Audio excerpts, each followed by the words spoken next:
कुछ दिनों पहले वर्ल्ड कप का मैच नीदरलैंड्स और जापान दोनों के बीच जो मैच हुआ वो ड्रॉ पर छूटा, लेकिन उसके बाद एक वो बात हुई जो कि सोशल मीडिया पर छा गई। Full of tension, full of emotions भरा हुआ वो जो स्टेडियम था, उसके बाद मैच ड्रॉ पे छूटने के बावजूद भी जापानी फैंस अपनी सीट के नीचे से थ्रैश उठाते हुए पाए गए और बिना किसी के कहे और बिना कैमरे में पोज दिए। अब सोचिए, अगर आप मैच जीते या हारे, फिर भी क्या आप एक मैच खत्म होने के बाद अपनी जगह को साफ करके जाएंगे या बस निकल ही जाएंगे? ये वीडियो सिर्फ जापान की क्लीनलीनेस हैबिट के लिए नहीं है, ये वीडियो एक उस पूरे माइंडसेट की है जो कि पूरी की पूरी जनरेशन की हैबिट को बयां करता है। और मैं आज आपको बताऊंगी कि हम ये अपने घरों में भी कैसे अपने बच्चों के साथ इम्प्लीमेंट कर सकते हैं। और अगर आप रेडी हैं अपना माइंडसेट और नज़रिया थोड़ा सा शिफ्ट करने के लिए, तो चलिए शुरू करते हैं इस वीडियो को। ये बात है फीफा वर्ल्ड कप 2026 जून की।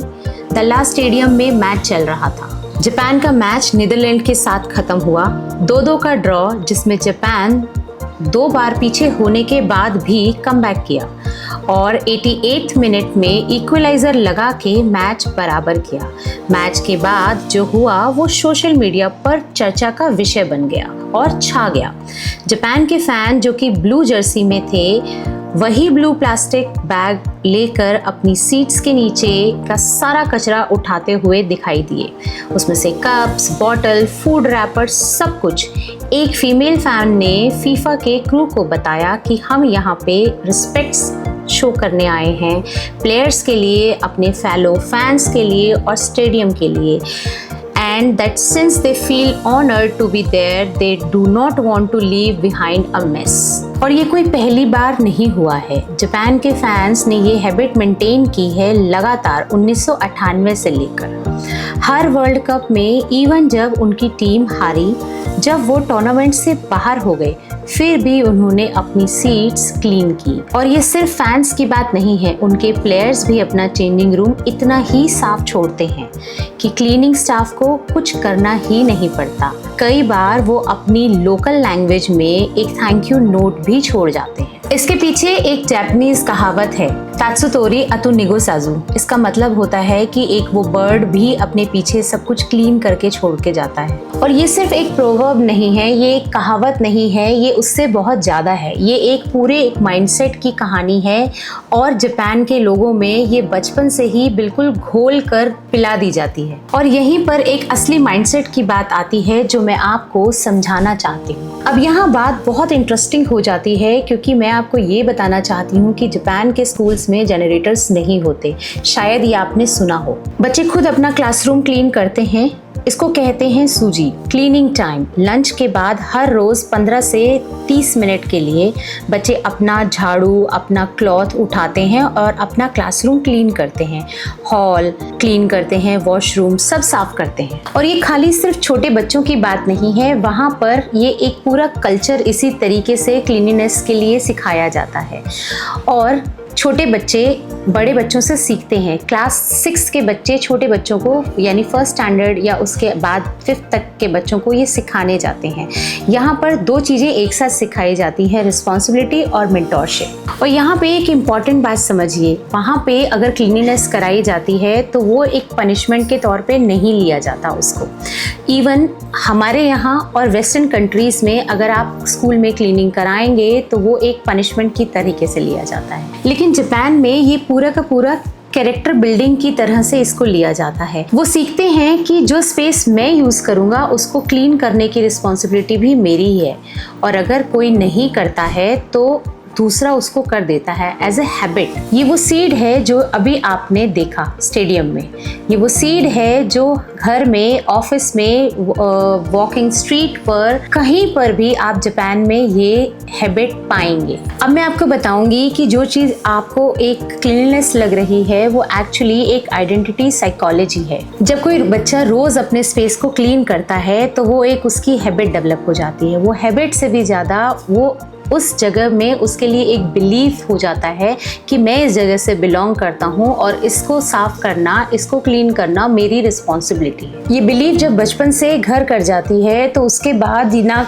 सिर्फ ये डिसिप्लिन होता है, ना तो ये सेल्फ रिस्पेक्ट होता है, बल्कि ये एक कलेक्टिव रिस्पॉन्सिबिलिटी की तरह से एक्ट करता है। जापान के एक सोशियोलॉजिस्ट स्कॉट नॉर्थ ने कहा था कि बिहेवियर बचपन की बेसिक ट्रेनिंग का एक एक्सटेंशन है। जहां बच्चे अपना क्लासरूम क्लीन करते हैं, वही हैबिट डेवलप करके वो वर्ल्ड कप स्टेडियम तक इम्प्लीमेंट करते हैं। एक दूसरा एंगल है जो इक्वली इम्पोर्टेंट है। जापान में इसका कनेक्शन है जिसको वो लोग रीडिंग द एयर करके कहते हैं, जिसका मतलब है कि अगर एक इंसान कूड़ा उठाना शुरू कर देता है तो उसको देख देख कर दूसरे लोग भी वो इम्प्लीमेंट करना शुरू कर देते हैं, क्योंकि कोई नहीं चाहता कि अपने ग्रुप में कोई भी न्यूसेंस लगे। ये दोनों मिलके एक पावरफुल माइंडसेट बनाते हैं, इंडिविजुअल रिस्पॉन्सिबिलिटी का और सोशल मिररिंग का। आप जो करते हैं वो सिर्फ आपको डिफाइन नहीं करता, वो उनको भी डिफाइन करता है जो लोग आपको देख रहे हैं। अब आप सोचिए, आप अपने घर में आप अपने रूम को खुद क्लीन करते हैं